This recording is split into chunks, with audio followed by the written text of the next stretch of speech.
Hi, this is Colin from Joint Dynamics, and as it's Men's Health Month, we're going to talk all things prostate. So, a couple of things you need to know about the prostate gland is where it is, what it does, what happens when it goes wrong, and how you can prevent anything going wrong with it. So, firstly, the prostate gland is a small gland that sits somewhere between your bladder and your penis. It's about the size of a walnut. Its main job is to secrete a fluid that helps protect and keep your sperm healthy. So a couple of things that go wrong with the prostate, and usually as you get older, so once you hit 50 plus, you're beginning to see these symptoms. But generally, the first thing a guy will notice about his prostate is that it either becomes infected or it acts like it's infected. So we have a prostatitis, which is an inflammation, and we can have an acute and a chronic prostatitis. With the acute version, it tends to be from a bacteria. So it's routinely treated with antibiotics and is sorted out relatively quickly. For a smaller group of people, that inflammation stays and it's very difficult to get rid of. And it's not necessarily caused by a bacteria, because your doctor won't be able to find it. But there's an inherent inflammation in the system that needs to be dealt with. Apart from this, some of the other things that go wrong with it, particularly as you get older, is you get an enlarged prostate. So this isn't cancer by any form, but it basically means that it's going to affect your urination and it's going to potentially affect your ejaculation as well. And so with an enlarged prostate, it takes some medication, it takes some physician work to really sort that out for you. And the final thing that people are most worried about is prostate cancer. Prostate cancer occurs quite frequently, and for men, it's almost the most frequent cancer that they will encounter. But the good news is that only 1 in about 40 people actually die from it.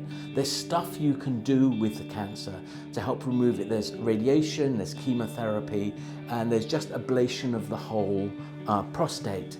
This comes with its own problems, which we will see a bit later. So how do you know if your prostate's having an issue? So we've talked about what can go wrong, but how do you know it's going wrong? The most frequent thing a guy will notice is a problem with urination. Either he will get the urge to go to the loo, and when he gets there he can't go, or he'll just want to go all the time, and he'll have frequent visits to the toilet during the night. Also, you can have very strange symptoms that go with this. So for example, you can have pain in your lower abdominal region, and really you can't understand what that is going on. And often the symptoms are kind of deep inside, and you feel them somewhere in your lower abdomen, but you're just not sure where they are. But if you're increasing your level of urination at night, or if you're finding that you're wanting to go to the toilet and when you get there you can't go, these can be prostate issues. Also, you may find that when you're at the urinal that it takes a long time for you to start going, or that you get dribbling at the end, that you're not quite emptying properly. And these are one of the signs that you could be having some prostate issues. What can you do to protect your prostate? So there are a number of things that we know that occur throughout the life of your prostate that can be protective. For example, monitoring your diet, making sure that you're eating lots of green leafy vegetables brings the level of inflammation in your whole system down. We know that this is really healthy for your prostate gland. One of the other things that you'd need to do is exercise. Having a robust physiology just makes things work better.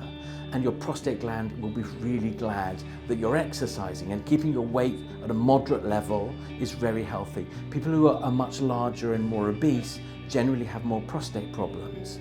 The other thing that runs counter to what we're being told is you need to go in the sun. We know that people who have high levels of vitamin D in their system do better from a cancer perspective. They have a much lower risk of cancer. So you need to spend some time in the sun, and the ideal amount is about a torso amount of sun openness, and you want to be doing that 20 minutes every day. And you don't necessarily need to have sun protection for that, because we need sun to make the vitamin D. The other thing that most men will be really happy to hear is one of the best things you can do to protect your prostate gland is ejaculate.